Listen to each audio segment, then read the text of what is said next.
Good morning. BSc part third, solid state physics, physics paper third. इसमें अपना topic है आज का distance between lattice planes, crystal जालक तलों के मध्य दूरी। हम कोई क्रिस्टल तल दिए हुए हैं, उनके बीच की दूरी ज्ञात करेंगे, जबकि उनके मिलर इंडिसेज जो हमने पीछे पढ़े थे, मिलर इंडिसेज अपने को पता हों। तो कोई क्रिस्टल कोष्टिका में जालक तल ABC के मिलर सूचकांक हमें ज्ञात करने हैं, जो ABC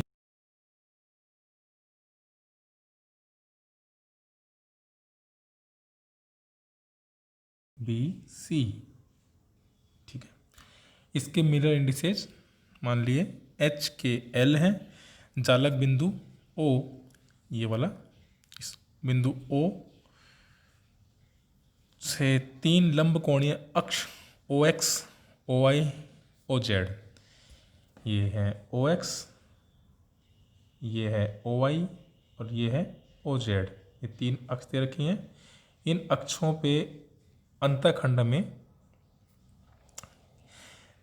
HKL से पता लगते हैं, अंतःखंडों का अनुपात पता लगता है, और उसकी सहायता से हम दूरी ज्ञात करेंगे उस जालक बिंदु O से इस तल की।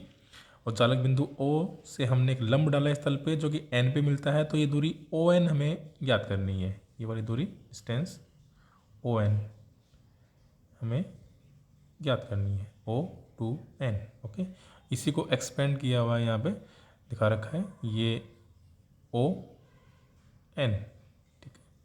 ABC इस तल की O से दूरी, तो O to N हमने इस O से लंब डाला, जो कि N में मिलता है। ON दूरी हमें ज्ञात करनी है। ओके, 3 लंबकोणीय अक्ष OX, OY, OZ हैं। मूल बिंदु O से हमें लंब डाला ON, हमें ABC की बिंदु O से दूरी ON ज्ञात करनी है। इस ON को हम मान लेते हैं स्मॉल d। अब चूंकि तल ABC के मिलर इंडिसेज HKL है, तथा कोष्टिका के अभाज्य सदिश ABC हैं, तो हम XYZ अक्ष पे जो अंतःखंड है, उनका अनुपात इनकी फॉर्म में हम लिख सकते हैं कि हम जानते हैं कि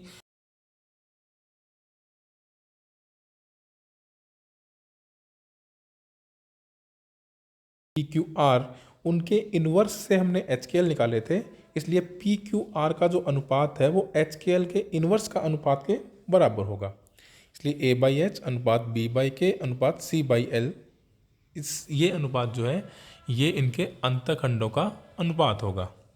पीछे हमने वीडियो में देखा था, अंतःखंडों का अनुपात क्या था, PA अनुपात QB अनुपात RC, और यहाँ पे P जो है वो 1/H के समानुपाती था, Q 1/K के, और L R 1/L के। इसलिए P की जगह 1/H, Q की जगह 1/K और R की जगह 1/L हम लिख दें, तो इनका अनुपात भी वैसा ही आएगा जो कि PQR का था। अब मानना O से ABC पर लंब ON है, और उस ON लंब की लंबाई जो है वो D है। अब ये D हमें ज्ञात करनी है। ON का XYZ अक्षों के साथ में कोण अल्फा बीटा गामा हो, तो कोस अल्फा, चित्र से हम देखें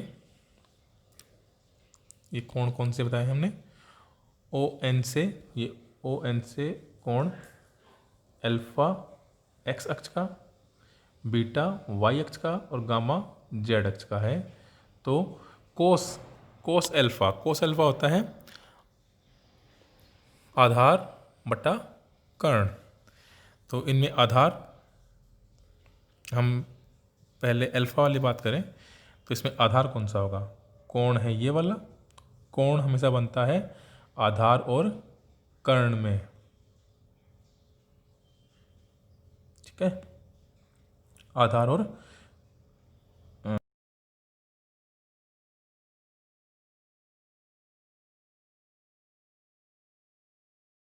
हो गया, ये हो गया,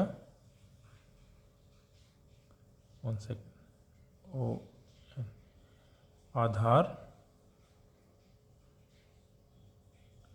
इन 90 डिग्री, इसके कोण के सामने वाली भुजा वो होती है लंब।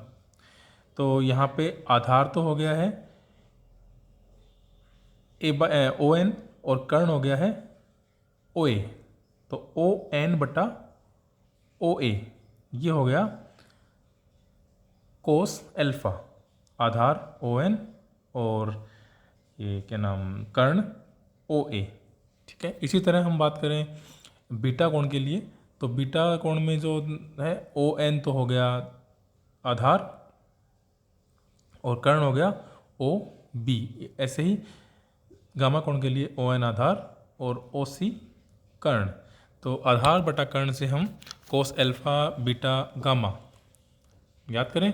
ओ एन इक्वल टू डी जो हमने माना है यहाँ पे, O N equal to D, और ओ ए ओ बी ओ सी इनके मान पीछे दिए हुए हैं, ए बाई एच बी बाई के सी बाई एल इस अनुपात में रहेंगे, इनका मान रख दें। तो इससे कोस एल्फा कोस बीटा कोस गामा तीनों के मान आ गए। दिक्कोज्जा नियम से हम जानते हैं कि कोई रेखा है वो यदि एक्स वाई जेड अक्षों से क्रमशः कोण अल्फा बीटा गामा बनाती है तो cos square alpha plus cos square beta plus cos square gamma equal to 1 होता है। तो हम cos alpha cos beta cos gamma की वैल्यूज़ इक्वेशन नंबर 1 से इक्वेशन नंबर 2 में रख दें तो हमें मिलता है d h by a whole square plus d k by b whole square plus d l by c whole square